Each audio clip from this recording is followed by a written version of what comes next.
Morning after the night before. What a game. What a game at St James's Park. We knew it was going to be that. It had the makings of it. You could feel it was going to go that way, couldn't you? You knew Newcastle were going to come in and make it a bear pit and make it hard for Liverpool to play in and just go off of everything that's been going off outside of the football with the whole Isaac stuff. You could tell Eddie Howe was going to unite the team and get them going like that, and absolutely fair play to him, he did. So let's dive into the game a little bit then. Always classical games, it seems to be, between Newcastle and Liverpool, especially at St James's. We always like some late winners, some late equalisers, whatever the case may be. I think Newcastle started it off as they should have. Just full on, all over Liverpool, physical, strong, direct, using the energy, using the home stadium of St James's Park, quite rightly so. It was an absolute spot on approach and absolutely bombarded Liverpool really about up until the goal. Liverpool score in the 35th minute. Maybe 5 minutes before Liverpool start to get a little bit of playing going on, the Newcastle kind of enthusiasm dips for the home game. But they were absolutely brilliant for the first 30, and it's one of those where if you're the away team, it's a classic Ferguson quote of when he used to come to Anfield and he used to say to the United boys, first 15-20, just turn them round, get the ball, put it over their heads, make them turn round, keep them high up the pitch and just try and kill momentum. And that's what you've got to do in those types of games. You can come and say like, oh, Liverpool didn't get on the ball and try and dominate and they're the champions. And look, we know when you go to a stadium like St James's Park on a Monday night, plus add the extra fuel to the fire with everything else that's going on, you're not going to do that. A Pep Guardiola team maybe is going to come and do that in their peak, but even then you're going to be bombarded by this Newcastle team. So fair credit to Newcastle. They did exactly what they needed to do at the start of the game. Fair play to Eddie Howe for getting them up for it as well. It's a bombardment. Gordon has that header where he should maybe do a little bit better, where he gets up at the back post against Kirkez, who I thought had a really poor game, but I'm going to kind of dive into each individual team separately. Just going to go through the game first. Chris Sutton says in commentary, dare do I say if that was Isaac, that probably goes in the back of the net, and like it's an easy comment to make, and it's an easy comment to say, and they have missed him, but yeah, he's not there, right? So you have to play with what you've got, and then obviously the Liverpool goal comes pretty much out of nowhere. They've withstood the pressure, as I said. They've started to get the ball down a little bit. Gravenberch gets a little moment. It does take a little nick off the inside of the post and in, and it's one of those where you're like, how the hell have they gone 1-0 up here? How the hell have we gone 1-0 up here from a Liverpool basis? And it was a good time for it. Gordon then goes and gets that red card. I mean, for listening to a lot of stuff, seen a lot of stuff on Twitter and everything like that, probably predominantly from Newcastle fans. Look, it's a red card. I mean, honestly, at the time, I was like, if he gets a yellow, he gets a yellow. But with these days in VAR, that's going to be a red card. Like, he has tried to pull himself out, but he's gone flying into the tackle. He's been pumped up. He's put a statement out saying that. Look, fair play to him. That's how he's pressing, and that's part of Anthony Gordon's game, and you want to use that in him. And he's got carried away with it. We've all been there if you've played or if you've been part of football and you watched it. A player just gets a little bit carried away, dives into the tackle, and he's lucky he's not hurt Van Dijk anymore. Van Dijk had the marks on his leg, and as I say, this day and age, VAR, there's no question. He's getting sent off for that, and he kind of knew it. He didn't protest too much when the red card came out today and it got changed over. So that was that. By the way, I don't like Simon Hooper as a referee. Does my head, and I think he's poor. I think he struggles with big games to get a grip on it. I think he books people at wrong times, all that type of stuff. But yeah, we're not going to get into that. And Liverpool come out straight away in the second half, and Ekitike makes it 2-0, and it did feel from that moment on, when Newcastle with the 10 men, it was going to be a long slog for Newcastle, and you thought Liverpool could kind of see the game out, maybe go and nick a third, potentially make it a little bit embarrassing for them. It was absolutely not the case. It was not the case. Newcastle did not go down without a fight, and Bruno Guimares gets the header in the 57th minute that goes ahead and makes it 2-1, and then the belief's back in St James's Park. The energy was back up a little bit. Liverpool then kind of dipped down and found it hard to use the extra man a little bit, which Slot talked about as to why, which I will get into. So what minute did I say that goal comes in? That comes in the 57th minute. So if we have a look on that momentum graph, Newcastle have actually started to get the momentum going around about then. And yeah, you see the goal come in. Liverpool kind of get it back in the 60th minute, and it goes back up again. The Newcastle, for kind of the next 10 minutes, are really on top of Liverpool there and look like they're trying to get back in and get an equaliser and do really, really well. it continues on. It's a bombardment of set pieces and long throws and corners, and quite rightly so. That's a strength of Newcastle. And also, when you've got 10 men, you've got to make those things count. And Liverpool do that stupid, ridiculous high line that they hadn't done all game. They defended everything so well. Van Dijk was a colossus. They step up high. It gets played over the top, and the lad Asula comes in and nicks it, and it's 2-2. And Newcastle think they've at least got a point and actually probably feel as if they can maybe go on and try and get a winner there. 11 minutes get added on, and it's a slick move from Liverpool to finish that off with young Rio and Gamoa getting the winner. I mean, he finished that like Thierry Henry in his prime into that far corner, and breaks Newcastle's hearts and breaks the Geordie's hearts. And they were obviously wanting to get something out of that game with everything that's going on behind the scenes, and they don't. Last season, they get the late equaliser to make it 3-3. The season or 2 seasons before that is Fabio Carvalho. We break their hearts with a 2-1 win, and we've gone and done it again there. So, hell of a game. Monday Night Football was absolutely brilliant. Watched it with my brother, my cousin Jamie, my uncle Glenn, my auntie Katie, my cousin Tom, just up at the house and everything like that. My dad would have loved that game. I stuck a fiver on Van Dijk anytime, and he always had his score lines were always 2-1, 3-1 and 4-2, and I stuck a little 4-2 on, and I wasn't miles away. He would have been loving watching that up there with his bottle of red wine. And 3-2 is, it was going to be chaos. I predicted 2-2 at the start of the game. I knew that Liverpool are not great at the back, which I'll get into in a minute, but there was always going to be goals in this game, even with Newcastle not having Isaac. I want to go over Newcastle a little bit. We'll go through the stats first of all. Overall ball possession, Newcastle 38%, Liverpool 62%. Let's be honest, if you're watching that game, Liverpool have 62% possession. They don't do a ton with it. They really don't do a ton with it. They have a total of 5 shots. I think 4 end up being on target. They get 3 goals. So, it's one of those, they've got the ball because Newcastle have got the 10 men and they're sitting in. XG I hate, 0.98 for Newcastle, XG for Liverpool, 0.69. Newcastle have a total of 10 shots, Liverpool 5. It says here Newcastle got 4 big chances and Liverpool got 2. Bruno Guimares for me, man of the match. Man of the match, even when it was 2-0, went 2-1 when he scored the goal. I said to everyone that was there, Bruno Guimares for me, man of the match, even if they go on and lose this game 3 or 4-1.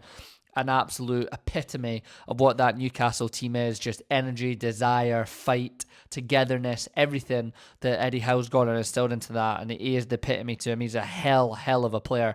And there's been a lot of talk about Newcastle's transfer business this summer and everything like that, and they've tried to play in the market a little bit with the big boys and not being quite as on it and ready.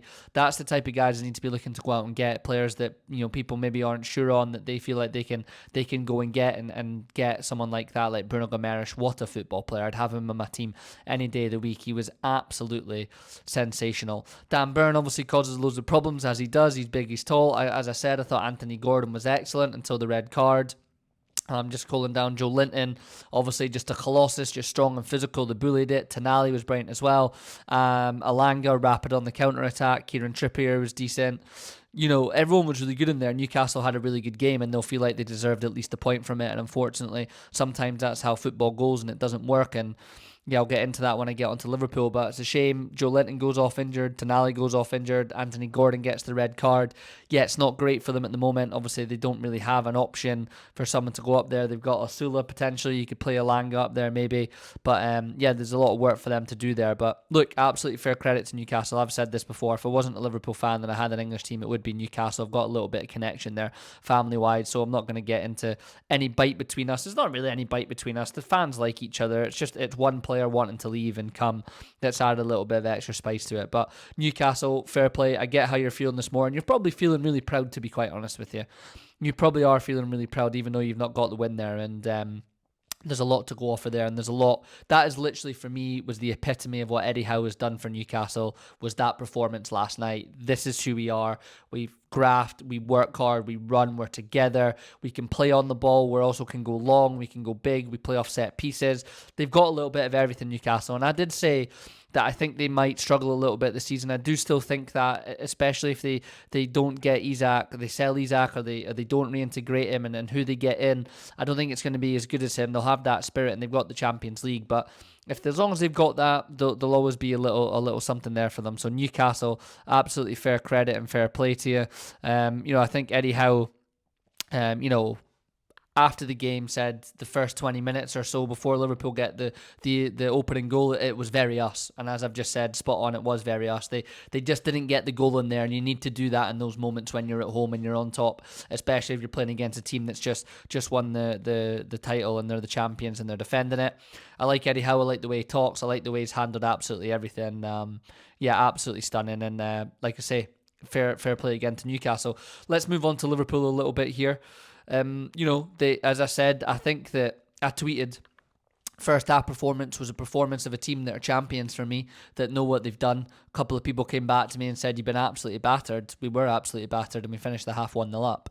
And for me, that's really all that matters. A little bit of luck in there. I thought Van Dijk was an absolute colossus. I think that is potentially the best in the top three for sure performances I've seen Virgil van Dijk put in the Liverpool top. He was just everywhere. He wasn't, it wasn't the typical Van Dijk performance that you think of when we got the ball and then he's having to track back and he's not allowing anyone past him. He was winning everything in the air. He's our big centre half there. He's our leader. He's our commander, and he was absolutely exceptional. And he was poor in the Bournemouth game and he was poor in the Palace game.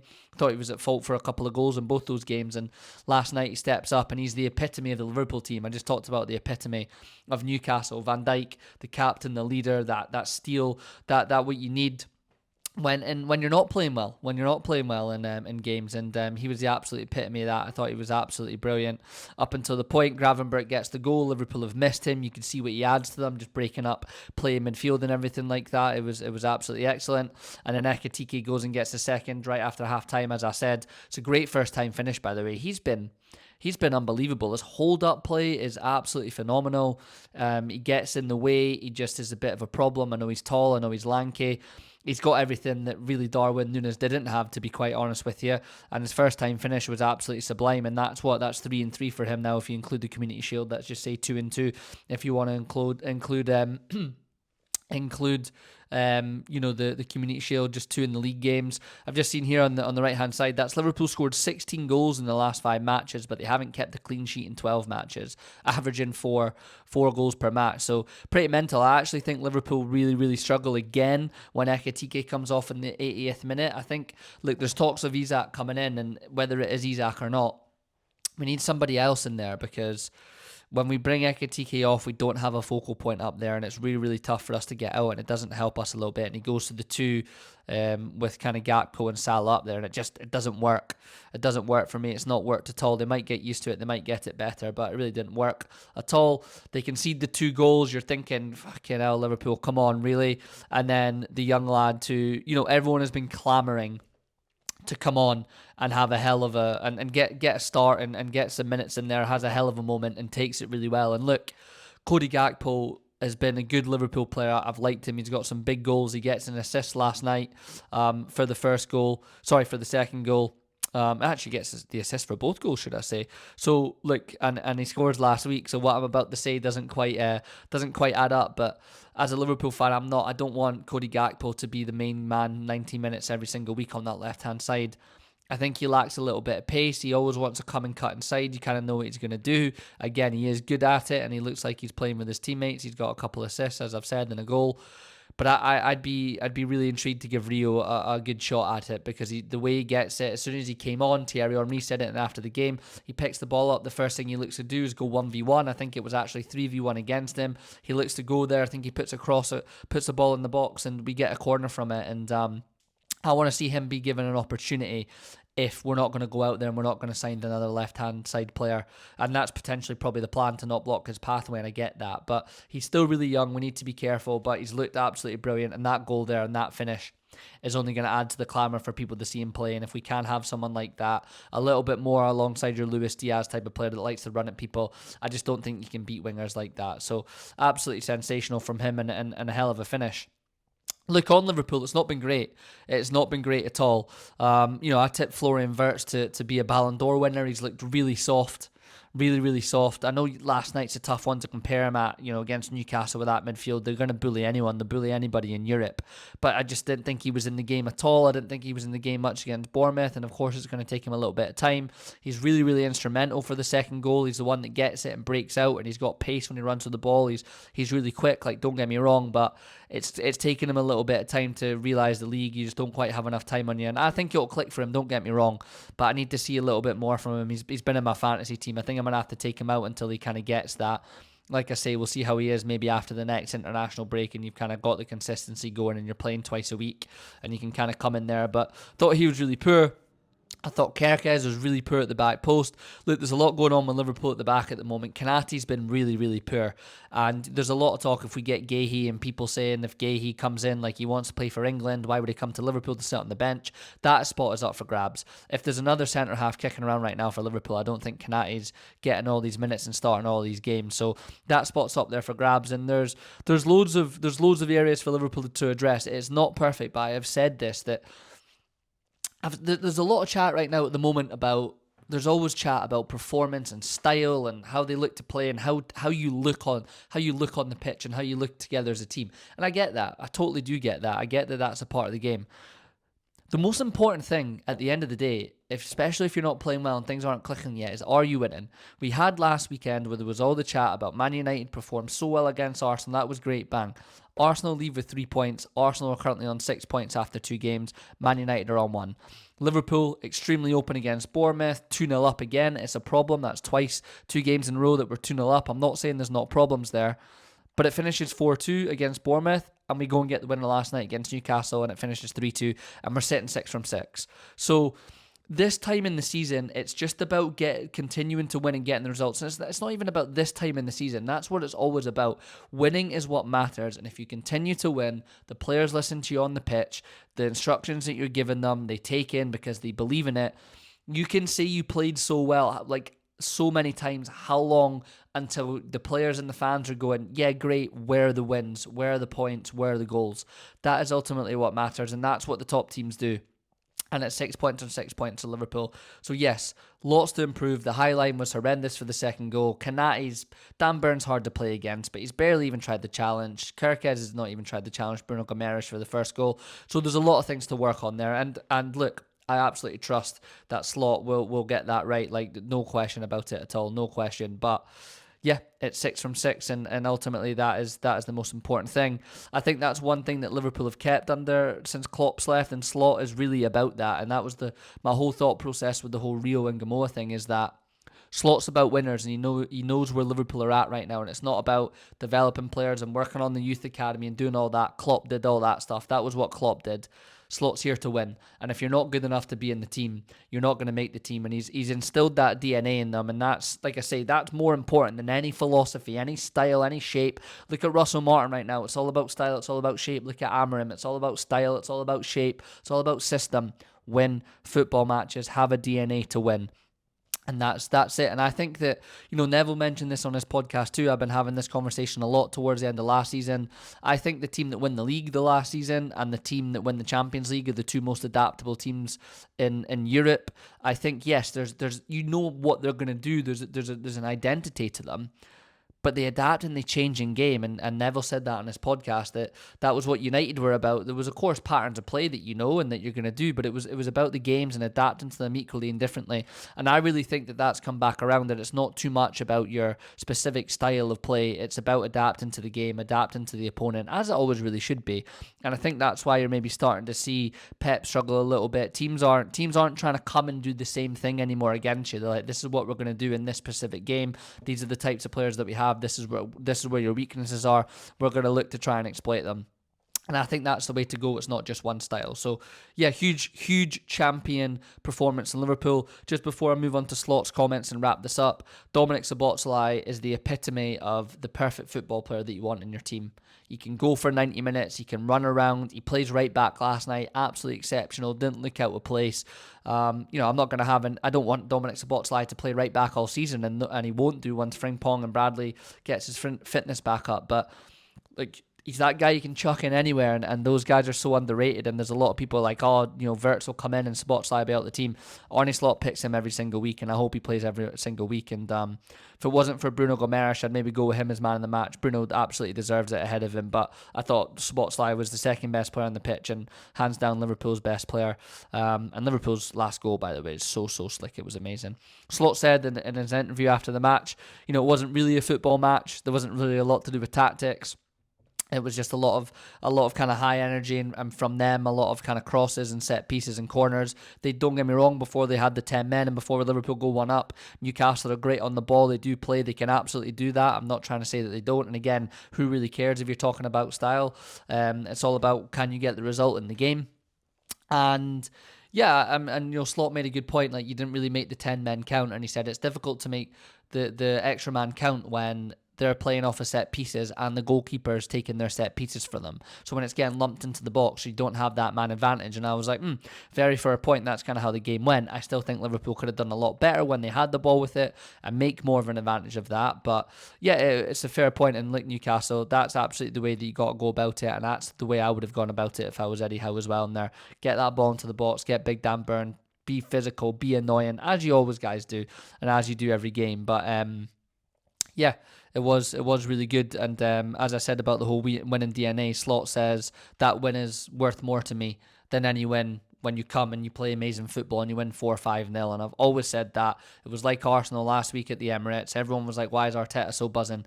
Those wins are more important. They are, when you grind it out and you've not been great and you come away with 3 points. You absolutely take that. And that's it. I think I'm just going to wrap it up on that. That is it. Football and sport is about winning. And I'm going to do, I've seen a little thing on TikTok, a myth about managers being giving time, and how it's a bit of a myth. So I'm going to look into it, see if it's true. There's a few examples of like Fergie and stuff like that, and do a little video on that, I think, in the international break, and talk about how winning and how they improve performance and results very, very quickly. And yeah, that's it. 3 points at the end of the day is what matters most. It's been a hell of a second game week. It's been a great opening 2 weeks of the Premier League. It really, really has. As always, subscription service for the weekend breakdowns of all the weekend games. They go up there on Mondays if you guys like them. £5 a month, plus early podcast drops, extra content as everything grows, all that type of stuff. Going to do the Scottish games review later on today. Try and get that up this afternoon, if not first thing tomorrow morning. Really, we'll try and get it up this afternoon before Celtic play tonight. Best of luck to the 2 Old Firm teams these next coming games. It's a huge week for both of them. Obviously, Europe tonight, and then they play each other on Sunday. Football, and then we have an international break, which it's poor, but we've got to deal with it. Yeah, as always, that'll wrap it up. That'll do it for me. As always, have a good one, and until the next one, peace.